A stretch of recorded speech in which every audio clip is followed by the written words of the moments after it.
4 hours, 50 minutes. Books yells, "Lloyd?" No answer. "Lloyd!" "What? See anything?" "It's all clear," Lloyd shouts down from the gun turret. Cutter yells, "Don't go to sleep on us up there."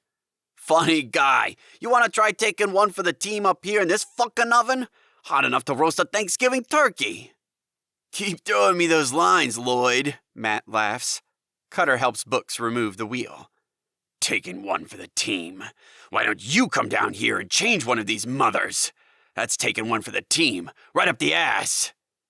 Yeah. Yabba dabba fucking do. How much longer are you mechanics gonna be down there?" Lloyd asks. "As long as it takes, so keep watching up there, turkey man," Cutter says. The Americans strain as they lift the spare wheel onto the Humvee's front hub. Nearly done," Books grunts.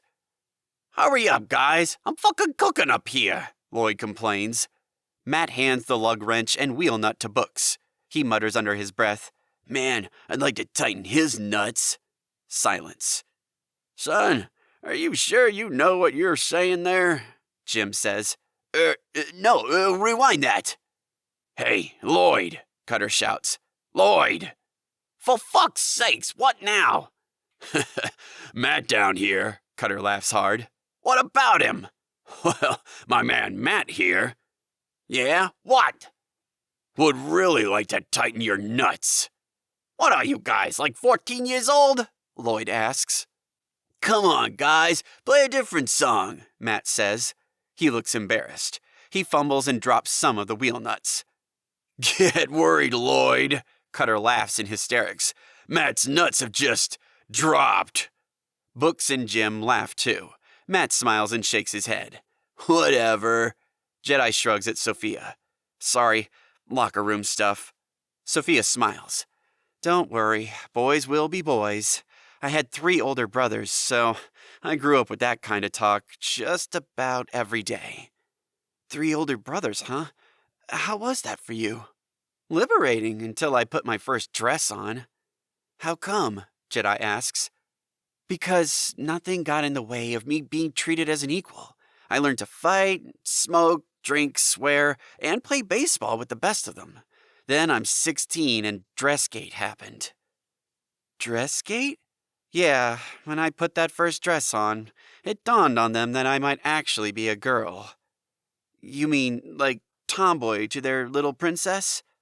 "I suppose." "They treated you different?" "Yeah, but in a nice way. They were just more protective. It drove me nuts at the time." "Why?"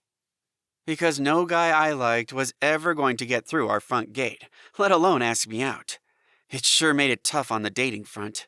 But you know what, Jedi? I kind of liked it, because I knew they loved me, but now in a different way." "2 types of love. That's really cool." "Yeah, it is really cool." "You know those boys waiting at the front gate for you?" Jedi asks. "Yeah, what about them?" "They didn't think logically." "How do you mean?" "I wouldn't have gone through the gate." "I was kind of speaking metaphorically, Jedi, but go ahead," Sophia says.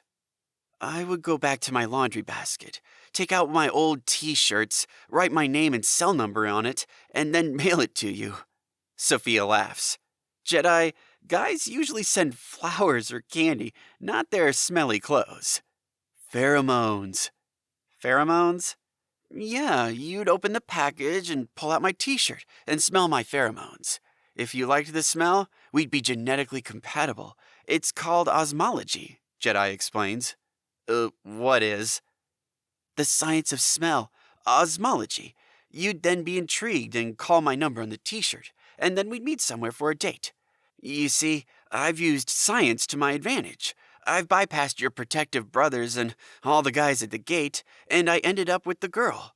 Then, somewhere down the track, my genes would ultimately get passed on, metaphorically speaking." "Jedi, yeah? How many girlfriends have you actually dated?" Before Jedi can answer, there is a loud clang from the rear of the Humvee, as Books throws the jack down onto its steel floor. "Okay, that's it. New wheels on. We're done here." Lloyd climbs down from the gun turret. Oh, thank Christ for that! I'm sweating like a hooker in a church service full of nuns. The Americans regroup. Sophia and Jedi hand out water bottles. Everyone drinks them dry. I've been thinking, Jedi should go with Matt to the South African container. Jeez, you ladies bitch and fight for sexual equality. Then when the going gets tough, suddenly it's a man's work. That tough shit. Suck it up, lady. You volunteered a few minutes ago, so what's changed? Lloyd asks. Sophia's pissed. Are people like you actually allowed to vote? Republican all the way. Oh, I never would have guessed. As I was saying, Jedi should go with Matt because he's working on something. He needs the location of the South African container. Right, kid? Yeah. It's kind of like trying to find the missing variable in an equation or an expression, Jedi says. Talk English again, kid, Matt tells him. You know that term, x equals? Yeah. Well, I'm looking for x, except that x is proving to be a complex number that has both a real part and an imaginary part. Of course. Stupid of me.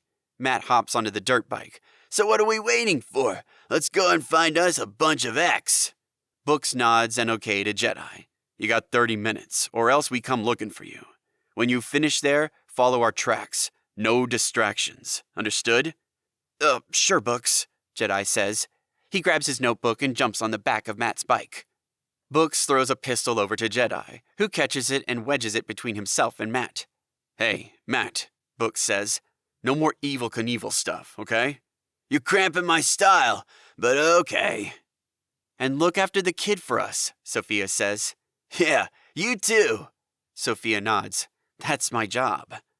Okay then, let's get to work. Matt revs the KTM. Hold on, kid. Here we go. Matt lets out the bike's clutch and speeds away. Jedi clings on. The Americans climb back into the Humvee. Books slams it into gear and picks up the pace. He follows the tracks made previously by Lola's quad. The bike and the Humvee hurtle away from each other at a 90-degree angle. They each leave a small dust trail behind them. Sophia looks out the Humvee's passenger side window at the disappearing bike. It soon turns into a small speck on the horizon. Under her breath, she whispers, "Stay safe, boys."